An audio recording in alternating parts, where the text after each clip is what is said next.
네, 안녕하세요. 이번 문제는 일단 바로 요구사항부터 말씀을 드리도록 하겠습니다. 자, 일단은 이런 문제입니다. 처음 입력은 총 몇 개의 입력을 받을지 사이즈 값을 입력을 받습니다.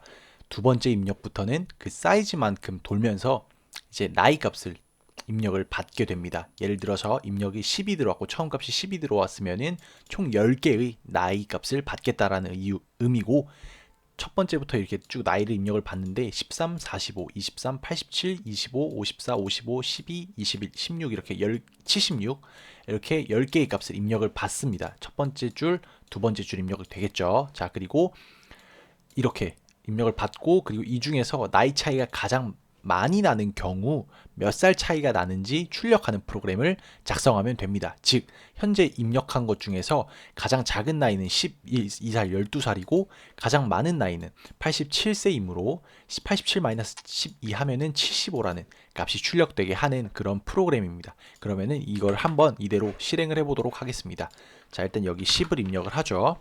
그리고 이제 이걸 그대로 복사 붙여 넣기 해서 이제 입력을 하면은 이렇게 입력이 되게 되고, 실제로 만약에 내가 입력을 하겠다라고 하면은 여기서 이제 뭐 87하고 12가 들어간 상태로 뭐 한 다음에 67, 20, 25, 그다음에 뭐 34, 72, 그다음에 12, 뭐 19, 10, 11 뭐 이런 식으로 넣을 수 있겠죠. 1, 2, 3, 4, 5, 6, 7, 8, 9 그다음에 56, 10까지 이렇게 해서 결국에는 87하고 12가 이제 10이 있구나. 그러면은 87-10 하게 되는 건 헷갈리니까 12를 가장 작은 값으로 두고 그냥 뭐 15, 그다음에 80, 83 하면 1, 2, 3, 4, 5, 6, 7, 8, 9 그다음에 17 이런 식으로 해서 87과 12가 계산되도록 해보겠습니다. 그렇게 되면은 75라는 값이 나오는 프로그램이면 되고, 이렇게 했을 때 결과적으로 75, 즉 87이 최대값,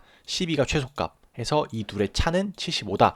이런 결과를 내는 프로그램을 만드는 겁니다. 그래서 바로 코드 설명 드리도록 하겠습니다. 자, 일단은 include iostream 들어가 있고요. 그리고 이제 using namespace std인데 이렇게 사용하는 거는 별로 좋지는 않습니다. 왜냐면은 이 namespace std가 붙은 모든 namespace 안에 있는 클래스들이나 그런 요소들을 사용하겠다라고 하는 거기 때문에, 이렇게 하게 되면은 너무 범용적으로 std namespace를 나눠 놓은 이유가 없기 때문에 좀 더 나은 방식은 std 한 다음에 내가 실제로 사용할 것들만 이렇게 지정을 해서 사용을 해주는 게 좀 더 이 네임스페이스의 이제 의미를 살릴 수 있다. 이유를 사용하는 이유를 이제 좀 더 명확하게 할 수 있다라고 보여지고요. 근데 이게 나중에 되면 굉장히 귀찮아서 그냥 std 할 것 같은데, 일단 이렇게 해보도록 하겠습니다. 이렇게 바꿔보고, 자, 일단은 문제에서 제가 보여드리진 않았지만 문제에서 최대 100개까지의 값을 입력받을 수 있다고 했기 때문에 100이라는 값을 입력을 받았고요. 컨스트로 이제 컨스트 랭스로 해가지고 컨스트 상수 값으로 만들어줬습니다. 그리고 이제 배열에 선언을 할 때 랭스 값을 잡아줘서 최종적으로 사이즈 t인데 이게 x64이기 때문에 사이즈 t가 보시면은 8바이트 값, 즉 unsigned int 64비트로 이렇게 타입 데프가 된 걸 볼 수가 있죠. 그렇기 때문에 이 사이즈 t는 결국에는 8바이트 정수까지 저장을 할 수가 있다. 8바이트 배열을 100개 생성한 거기 때문에 최종적으로는 80바이트 값이 생성이 된 걸 볼 수가 있습니다. 이거를 걸어놓고 보면은, 자, 걸어놓고 보면 일단은 이 값을 입력을 해야 되는데 여기 있는 거는 그냥 10 하고 이거 복사 붙여넣기 하겠습니다. 메인에서 실행해야 되는구나. 메인에서 랭스 잡아주면은 이 랭스에 100 들어가죠. 이건 컨스트이기 때문에 더 이상 바뀌지 않습니다. 그리고 상수값이기 때문에 이 안에 랭스가 들어갈 수 있는 거죠. 배열에다가. 자, 그러면 배열에, 자, 이렇게 생성이 초기화가 되면은 이 배열이 이렇게 다 초기화가 되고, 이걸 한번 열어보면은 0부터 30, 40, 50, 60, 70, 80, 99까지 있죠. 자, 100개가 생성이 됐고 연속된 메모리 공간을 가지고 이제 한번 보도록 하겠습니다. 자, 이거는 디스어셈블리 가보면은 알 수가 있죠. 자, 100 하고 이렇게 랭스 100 하는 순간 64, 즉 100이라는 정수값이 이 포인터에 무브된 걸 볼 수가 있습니다. 자, 그럼 이 랭스부터 이제 64, 100만큼 이제 포인터가 생성이 됐고, 그리고 이제 100을 초기화 해주면서 이걸 이제 초기화해주면서, 그러니까 이 값이 랭스에 들어가게 된 거고 100이라는 값이 랭스에 들어가게 된 게 이제 이겁니다. 이 코드가 이제 64, 100이라는 값이 64가 이제 16진수로 64고 이제 실제 정수로는 100이죠. 100이라는 값이 랭스라는 변수에 들어가게 되고 이게 이제 여기서부터가 이제 배열을 초기화하는 건데 보시면은 이제 ARR이라는 주소가 이제 RAX에 들어가게 되고 RDI에 넣은 다음에 뭐 이렇게 쭉쭉 한 다음에 할당받는 게 이제 800바이트입니다. 즉 800바이트만큼 무부한 겁니다. 무부한 게 이제 스택 이제 ECX에 이제 800바이트만큼 할당을 한 다음에 RDI에 넣었던 이 메모리 주소 값을 바이트 포인터로 해가지고 뭐 하게 되네요. 뭐 근데 어쨌든 이게 이제 ECX에 데이터가 800바이트가 들어갔다는 거, 즉 800바이트 크기를 잡았다는 겁니다. 스택에서. 나중에 이 ECX가 어디 쓰이는지 보고 싶은데 잘 모르겠네요. 이거는. 자, 어쨌든 배열을 하면 800바이트의 크기를 잡는다. EAX, EX, XOR 하게 되면은 얘들 같은 경우에 전부 0이 되고 0이 된 상태에서 ECX에다가 320, 즉 800바이트의 크기를 이제 ECX에다 넣어놓고 이제 뭐 RDI 이거 해가지고 이게 잘 모르겠는데 어쨌든 배열을 이제 선언하는 순간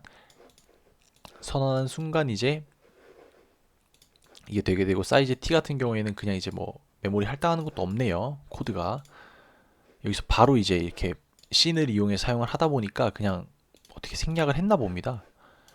생략을 한 것 같고 네 이렇게 해가지고 800바이트 크기를 잡았고요.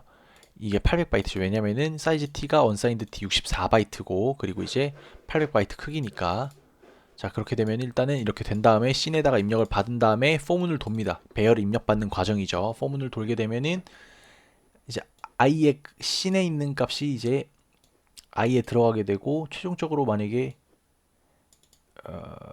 씬의 사이즈만큼 이제 사이즈 입력값만큼 돌게 되고 i가 이제 i의 이제 인덱스에 들어가게 돼서 솔직히 이렇게 입력을 해도 돼요. 이 코드가 뭐냐면은 그래서 5 한 다음에 13, 43, 54, 65, 77 하면은 64라는 값이 나오네요. 즉 77하고 13하고 뺀 거죠. 해서 이렇게 입력을 해서 진행을 해도 되고 한 줄로 입력을 해서 진행을 해도 됩니다.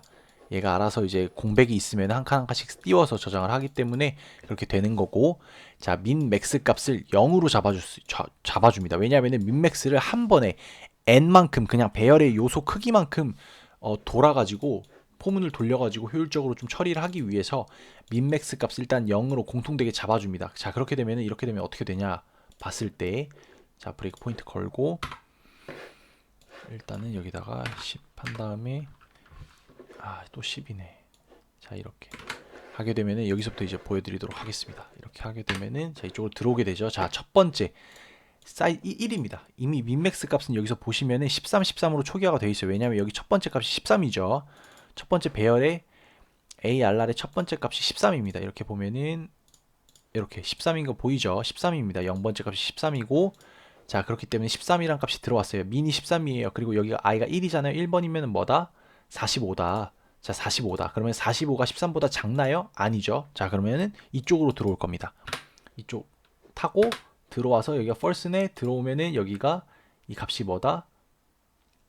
얘가 45고 얘가 13이다. 맥스도 똑같이 이쪽으로 들어와서 맥스 값은 여기 45로 초기화가 되고 나와서 올라가서 다시 이제 민 값은 그대로 13이죠. 아직 민은 그대로 13이고 0번째 값을 그대로 가지고 있고 i의 2번 즉 i가 현재 2잖아요. 그러면 ARR에서 0, 1, 2가 가르치니까 23입니다. 그러면 13, 23이니까 결국엔 23이 더 크기 때문에 이쪽으로 들어오는데 얘가 맥스가 45고 23이기 때문에 얘도 해당이 안 됩니다. 즉 얘는 민도 아니고 맥스도 아니다. 그냥 애매한 값이다 해서 쭉쭉 돌게 돼서 결국에는 이게 돌면은 이게 돌면 이제 결과가 이런 식으로 이제 나오는 코드입니다. 그래서 작거나 크거나를 한 번에 비교를 하기 때문에 들어와 있는 거고 이제 이 컨티뉴에 대해서 궁금해하신 분이 계셨는데 이 컨티뉴가 무슨 의미냐면은 자 ARR이라는 값이 예를 들어서 최소값이에요. 즉 민은 현재 가장 최소값을 가리키고 있습니다. 현재 가장 최소값을 가리키고 있는데 이 최소값보다 작다라는 것은 즉 같이 출발했기 때문에 여기서 이제 이 민이라는 값이 현재 가장 작은 최소값이라고 생각을 할 수가 있겠죠. 그렇기 때문에 가장 작은 최소값이기 때문에 현재 가장 최소값만큼 들어오게 되면은 가장 최소값이라고 해서 최소값보다 작다고 해서 들어오게 되면은 이 값은 민에 담기게 되고 컨티뉴를 해주게 됩니다. 왜냐하면은 어차피 작은 값인데 밑에를 비교를 해봤자 의미가 없잖아요. 왜냐하면은 가장 작은 값보다 더 작다고 해서 들어왔는데 이게 가장 크냐? 라고 물어볼 필요가 없는 거잖아요. 그렇기 때문에 이 아래 코드를 실행하지 않고 그 다음을 실행하기 위해서 컨티뉴를 통해서 바로 코드의 흐름을 증가로 올려준 겁니다. 그래서 조금이라도 이제 효율적으로 아래를 한번 조건을 비교하지 않기 위해서 컨티뉴를 넣었고요. 이 컨티뉴를 굳이 넣지 않아도 오히려 컨티뉴 때문에 헷갈릴 수도 있다는 생각이 들긴 했습니다. 네, 그래가지고 말씀해 주신 분이 계셔가지고 그 부분이 이제 참고해서 제가 말씀을 드린 거고요. 일단 한 번의 조건이라도 비교하지 않고 올라가기 위해서 비교하지 않기 위해서 이 컨티뉴를 넣었다라고 생각을 하시면 되겠습니다. 그래서 이런 흐름으로 이제 코드가 돈다라고 보시면 되겠습니다. 네, 일단 여기서 마무리하도록 하겠습니다. 감사합니다.